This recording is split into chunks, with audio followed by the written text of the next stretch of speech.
This week on Inside Golf, we're checking in on the continued restoration of LuLu Country Club's Donald Ross design.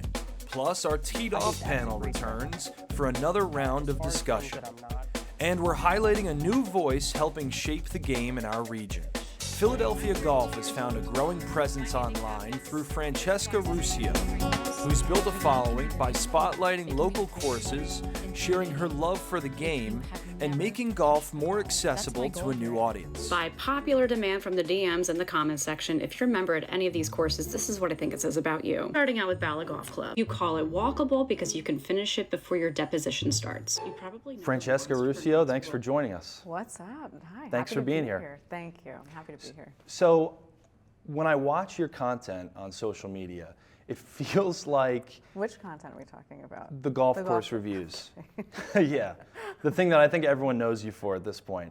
It feels like you have your pulse on Philadelphia golf. Is that an overstatement, or do you see where I'm coming from? It feels like you're able to identify membership, the personalities. Yeah, I would say that's... First off, that's a great question. The golf course reviews, it was a spur of the moment, new thing for me, but the more I posted these videos, the more I learned that there's a lot of golf in Philadelphia. Yeah. Growing up playing the game in this area, I did the Philly Junior Tour and I played in high school and whatnot with my dad.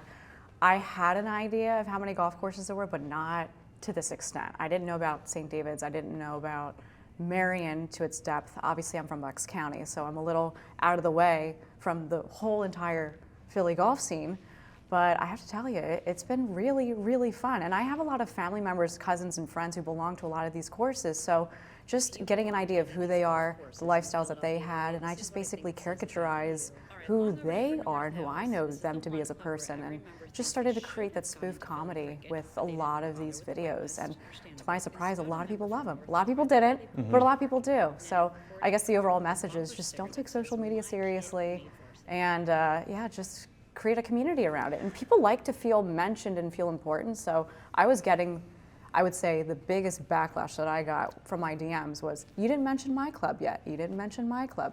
So I started to realize that the feedback was, community, include me, I want to feel seen in your videos, I love your videos. So we just kind of kept it going from there. It's been That's great. I mean, and I think what you said about people wanting to feel involved and want to feel like their club is in on it, yeah. I think that's totally true. Have you run into any problems? Have people been offended? Yes. And I don't see any reason why they should be, but I feel like with that kind of content, there's a chance that things could, people could take it the wrong way, maybe. They do. I usually ignore those comments, but sometimes the really nasty ones, I really just don't care. I'll pin the comment, which exposes the comment, but it's supposed to be fun and it's supposed to be funny. And I put these disclaimers that it's really meant for entertainment. You know, that's basically it. It is. It is fun. It is funny. Don't take your life so seriously. Yeah, exactly. I think a lot of people, you know, have a lot of fun with it. Yeah, they do. You have, I think, more extensive golf background than I think people realize. You're a pretty good player in high school in this area. Mm-hmm. That's nice of you. Yeah. I played, not to date myself, but I don't care. I'm 32. I graduated from and played over at Central Bucks East High School. So 2010, the girls golf team of 4 golfers, we won the state title, PIAA state champs. So that was us. We got inducted into the Hall of Fame. Wow. Last December, which was an incredible experience, our home course was Lookaway. You know, it's a great community over at Lookaway, but I also played in the Philly Junior Tour, and I got familiar with the Philly golf scene. But it wasn't until I did this golf series, and we were talking about this off camera, that I realized, holy cow, there's so much golf in this city. It's amazing. The Philly area is so extensive, and it's so vast with amazing golf courses. Like just being here right now at LuLu, there are, we were talking about this, at least 5 golf courses that touch LuLu. You can look around It's from insane. the clubhouse here and see 4 or 5 different ones. I can see manufacturers from LuLu. Yeah, it's incredible. It's insane. Wow. It's amazing.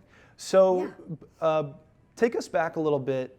You spent some time in TV and film. Yeah. journalism, a little bit of acting. How much did that help you, and how much did that, push you in this direction of wanting to, get your voice out there and kind of brand yourself as, like you say, the Don Rickles of Philadelphia golf? I mean, Don Rickles is in a class of his own, Yeah. even from beyond the grave. He's an incredible artist, comedian. I appreciate that kind of style and sense of humor. Yeah. It's that fine line of making fun of and making fun with, and that can take years to try and hone as a talent and as an art. But I'm naturally a curious individual. I'm Italian. I like to think that we're very creative people. But my media background is pretty extensive. Just growing up in the Philly area, I've always wanted to be a journalist, and I do have an acting background and a theater background. I found great value in taking acting classes and being in films. At an earlier age, but again, it's part of who I am. I guess it's just my personality, but I love people. I'm very curious about people, and I love just art and creating in general. Then I went over to, I guess, Los Angeles in 2018. It was an itch I needed to scratch. Yeah. And I wanted to expand my art as a creative, my creativity, and learn film production, writing, acting, and basically content creation. That's great. You really saw it out there because the world watches creators in LA. So I learned from the best, I networked with the best, and now we're here, I guess, honing into the very thing that makes me me, and that's golf. Yeah. That's the game of golf. So now you're starting a podcast. Very Yes. exciting. Tell us about it. It is called Pin High Philadelphia. It's the Philadelphia Golf Show with me. Again, just another additive to Philadelphia golf media. Yeah. All things and everything Philadelphia golf. Is it going to have a similar tone to then what people kind of have grown to expect from you on social media? Oh yeah. Yeah. Oh yeah. Oh yeah, for sure. The personality continues, and it definitely is seeping into the podcast. And that's what I hope my followers would expect. It's very important for me to inspire other people, mainly women and the younger generation, to get them into the game of golf. For as long as I played it, I still remember there still wasn't a whole lot of media around women's golf, even when I was competing in the Philly Junior Tour with other girls, even in high school, even when I played in college. And I see more women in the game now, but I think it could always be better. So to see a female golf podcast host with, I guess, my personality, which is a no-holds-barred, pretty straightforward. I'm pretty straightforward with my content. Yeah. And I want to build a community around it as well. So I hope it resonates with people, and I hope people give me a follow. It's Pin High Philly on Instagram. So. Well, in the great golf city of Philadelphia, you've certainly carved out a really fun niche. Thanks for joining us today. Of course. Keep making us laugh, please. It's awesome. We love seeing it. Hilarious. And good luck with the podcast. Thank you so much. Thank you. I appreciate it. Thanks for being here. Thank you. Up next, we head to LuLu Country Club, where work continues on the restoration of its classic Donald Ross design. 10 years ago, when we were lucky enough to start managing the club, we had a devastating fire, which, looking back, was the best thing that could have happened. We got to reset everything. 5 years ago, 2020, we opened a clubhouse. What happens in 2020? COVID happens. Clubhouse, everything has to shut back down. But once 2020 happened, 21 happened, we kind of came up with a game plan, what we need to do for the golf course. The first person we spoke with was Tyler Ray. Tyler was standing out on the 12th tee, and he asked me who built that tee box, our 16th tee box that you can see in the distance. I said, well, we did. He goes, well, that's stupid. I said, who are you? I didn't know idea who the guy was. I said, who are you? He goes, I'm Tyler. I'm Donald Ross guy, da-da-da-da-da. And I said, okay. So I didn't know anything about him. So I said, all right, you know what? You're hired. What are we going to do? So the first project, Tyler was fortunate enough. Tyler is obviously big time right now, big Donald Ross expert. Tyler helped us with our bunkers. was our first major project. So we were able to do our bunkers under Tyler's leadership with Mott Golf building them. Then after that, I want to say maybe 2022-ish, we needed an irrigation system. So we brought in Brian Lay and their company. So Ewing and Rainbird came in with them. Like I said, Brian Lay helped us out. We did the irrigation system roughly 2022. Our superintendent, Vince Hill, comes in the following year in 23. He's lucky. He gets new bunkers, new irrigation system. I said, Vince, I'm making your job easy, buddy. So what do? We call Jim Ryan, Donald Ross expert, works under Tyler's right-hand man. I said, what do we got to do here? We got to redo this golf course. We got to start with a plan here. So Jim came up with a great plan. Started doing the first 7 holes. We redid all the tees. He added some moundings. We planted a couple strategic trees here and there to deal with some issues. So Jim has been nothing but a huge help for us. Very excited to have him on board here for the next 10 years with stuff what projects we're going to be doing. So now, fall of 25, we come across the street. We have holes 8 through 18. Jim and Vince came up with a plan. We do 35,000 rounds of golf here. We need more teeing space. So what do? We've got to add some tees in the back. We've got to add some forward tees. So now we have basically 4 sets of tees on every hole. Big giant tees too. They're beautiful. So like I said, under Jim's leadership or design and Vince's leadership, done a tremendous job of really getting this golf course where it needs to be for the next 30 years.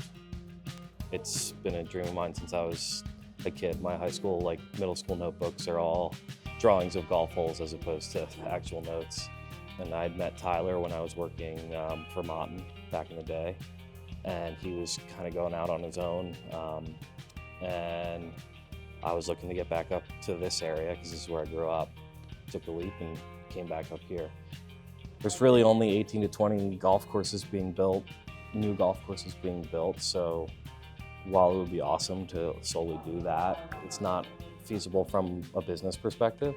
It's really just kind of the nature of the business is the majority of it is just with existing clubs and large-scale renovations, restorations. And we've started getting into more big renovations where it's an existing golf course that we're just almost starting over, where there's a series of issues that they've identified that really can't be fixed by just an infrastructure project or an architectural project. So we're starting to get into a little bit more of that.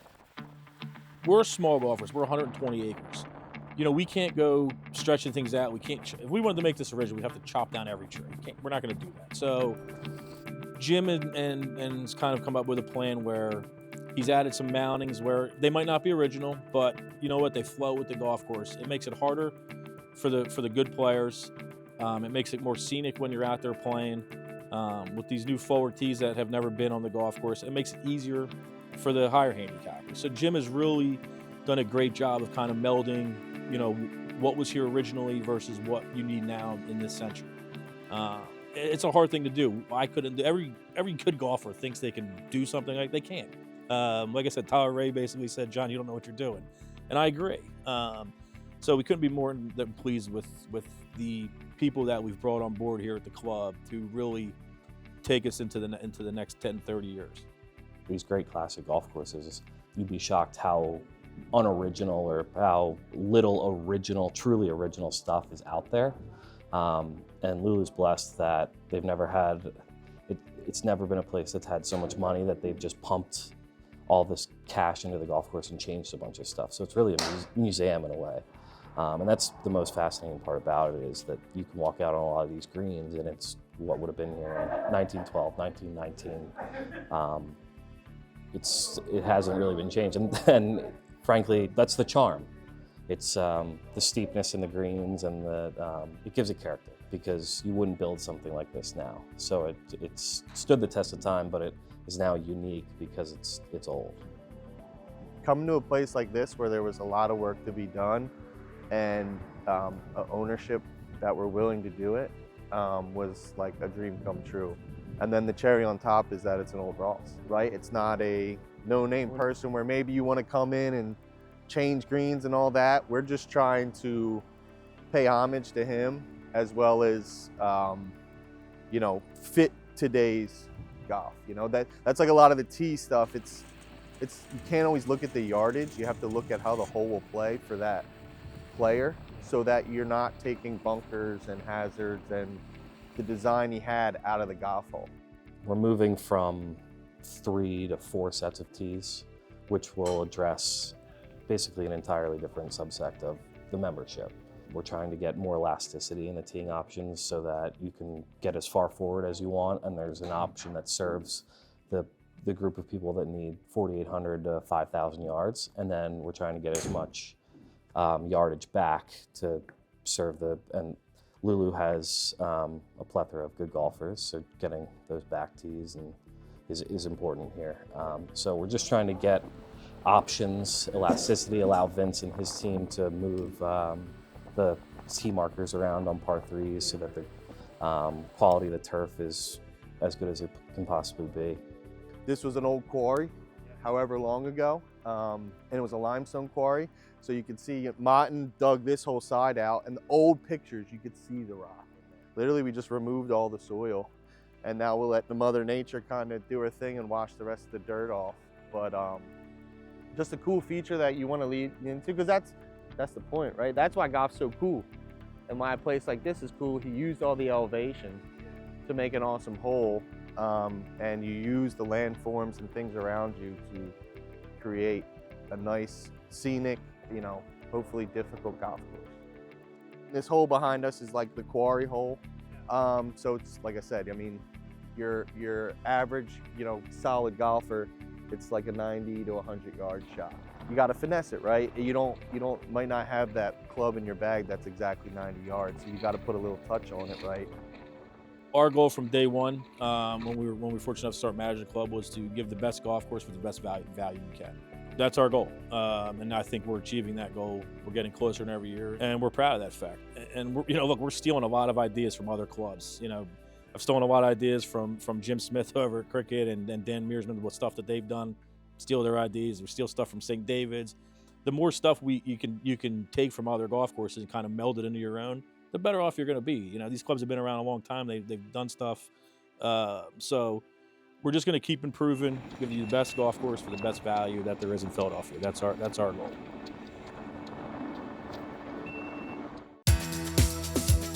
Our Teed Off panel is brought to you by LuLu Country Club. Welcome back to Inside Golf. We're going to start our Teed Off panel with some of our favorites. Joining us today is Golf Association of Philadelphia President Ken Phillips, entering his 3rd year. Thanks, Ellie. Good to be here. President, First Tee of Philadelphia, Michael Brown. Sully, good to be here. Thanks for being here, pal. And content creator, Jake Stoutland. Jake, thanks for being with us again. Thank you, Sully. Thank you. We're going to talk today about rising trends in golf, and this could go either direction, good or bad. I think we'll get a little bit of both. And I'm going to leave it very blank, can't leave a very blank canvas like that. So Ken, let's start with you. What are some things over the last year or 2 years, could be anything related to golf, that strike you as particularly good, exciting, encouraging, or the opposite of that? I'm a big proponent of slow play. And whoever invented putting the line on the ball, I curse them all the time. Yeah. And now it's gone to aim point, which takes forever. So, at Gap, we try to have pretty efficient tournaments in terms of, slow play, and we have timers and we have things like that. I just don't see that at the higher level.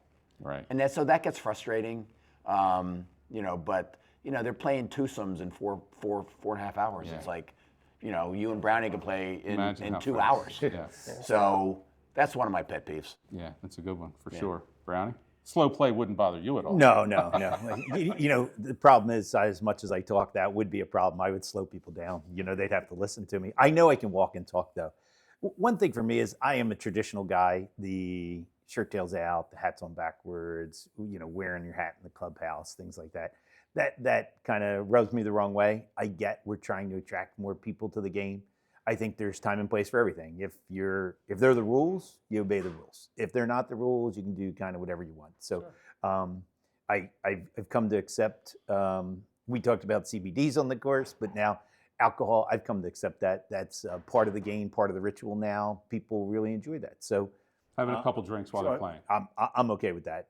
I would say 15 years ago, I'm like, why do you need that? And now you realize, like, every place you're like, oh my God, you come back there 3 or 4 times. They got a signature drink Drink, for yeah. you. Yeah. So, Good one. Jake, I expect you'll have some opinions on this with your current occupation. Yeah, there's a lot of stuff here. So let's start on the positive side. Something that I've realized that clubs are doing better are everything surrounding the experience and physical touch points on the golf course. Talk about flag pins or tee markers. We have a course locally, White Manor. Yeah. Those tee markers, the milk jugs. Yeah, How yeah. cool are those? That's a new thing that they've done that's thoughtful. No I doubt. think that is a great trend in golf. As far as things that I'm not a super fan of, I agree with both you guys. I am also a traditional person. I don't love the fact that there's a lot of shirts untucked on the golf course and a lot of hats being worn indoors. I think that to maintain the aura of a golf club, there are certain things that need to just be in the golf club. And if we can communicate to newcomers to the game why that is an important thing and why it's not just a dictation of don't do this, Right. that could be helpful. That's such a valuable point of the traditions became a tradition for a reason. They make sense, they work. Yes. You know, not that everything has to be set in stone, but you know, if something works, you don't get to break it just because you feel like it. right.